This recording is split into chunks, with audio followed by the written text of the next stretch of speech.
Hello everyone, অর্পিস ব্লগের আরেকটি ভিডিওতে তোমাদেরকে ওয়েলকাম। চলো শীতকালের পুরুলিয়ায় ঘুরে আসি। দেখো আমাদের বাস চলে এসছে, আমরা সবাই একে একে বাসে উঠবো এবার। তো রাত 8টা নাগাদ আমাদের বাস ছাড়লো। তারপর আমরা একটা জায়গায় ডিনারের জন্য দাঁড়ালাম, সেখানে আমরা সবাই মিলে ডিনার করলাম। তারপর ডিনার কমপ্লিট করে আবার সবাই বাসে উঠে পড়লাম।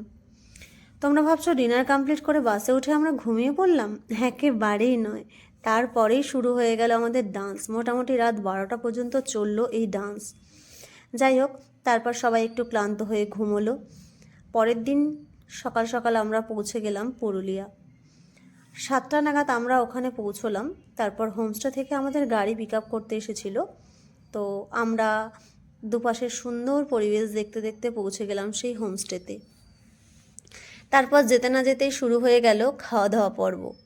খেজুরের রস দিয়ে শুরু হলো আমাদের খাওয়া দাওয়া পর্ব। তো শীতকালে তোমরা ওখানে গেলে অবশ্যই কিন্তু এই খেজুরের রসটা একবার ট্রাই করো, খুব সুন্দর খেতে। তো তারপর কফি খেয়ে যে যার রুমে চলে গেলাম এবং ফ্রেশ হয়ে ব্রেকফাস্ট করে বেরিয়ে পড়লাম ঘুরতে। প্রথম দিন আমরা গেলাম মার্বেল লেক, তারপর গেলাম বামনি ওয়াটারফলস, দুর্গা ওয়াটারফলস, আরও বেশ কিছু জায়গা ঘুরে নিলাম। তারপর আবার ফিরে এলাম হোমস্টেতে। সেখানে লাঞ্চ সেরে একটু রেস্ট করতে না করতেই শুরু হয়ে গেল পুরুলিয়ার বিখ্যাত ছৌ নাচ, আর সাথে ছিল স্ন্যাক্স। বেশ জমে উঠেছিল ব্যাপারটা। তবে জানো তো, এই যে আমাদের নাচ দেখিয়ে ওদের এই রোজগারের ব্যাপারটা খুব একটা সহজ নয় কিন্তু। এই পোশাক পরে নাচ করাটা যে কতটা কষ্টকর সেটা সামনে থেকে না দেখলে ফিল করা যায় না। যাই হোক, তারপর ডিনার সেরে ঘুমিয়ে পড়লাম। পরের দিন আমরা চলে গেছিলাম আপার ড্যাম দেখতে, আর তার সাথে সাথে মার্কেটটাও একটু ঘুরে বেড়ালাম। খুব সুন্দর সুন্দর মুখোশ পাওয়া যায় ওখানে।